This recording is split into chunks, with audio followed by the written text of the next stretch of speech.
Hello and welcome to PH Chemistry. Today's explainer is the Giant Ionic Lattice, what an ionic compound actually looks like at the atomic scale. By the end of this video, you'll know why these structures are hard, brittle, and high melting. A giant ionic lattice is a regular three-dimensional arrangement of oppositely charged ions, held together by strong electrostatic forces in all directions. There's no molecule of NaCl, only an enormous lattice. Each Na plus is surrounded by 6 Cl minus ions, and each Cl minus by 6 Na plus.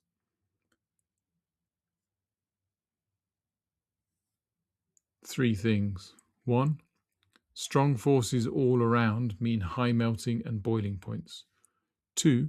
Solids don't conduct because the ions are fixed in place. 3.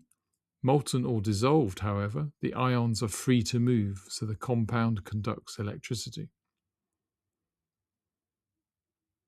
Common slip. Calling NaCl a molecule. It isn't. It's a formula unit. The whole crystal is one giant lattice. Also, ionic solids are hard but brittle. Knock them, and like charges line up, repel and shatter the crystal. Quick example, sodium chloride melts at 801 degrees.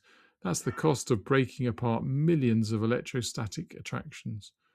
Dissolve it in water and the ions disperse. Now they can move, and the salt water conducts electricity easily.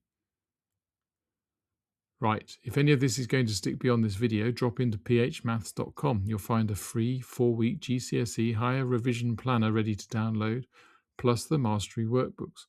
One for every higher topic, every answer fully worked, every common slip flagged. Simple explanations, serious results. See you next video.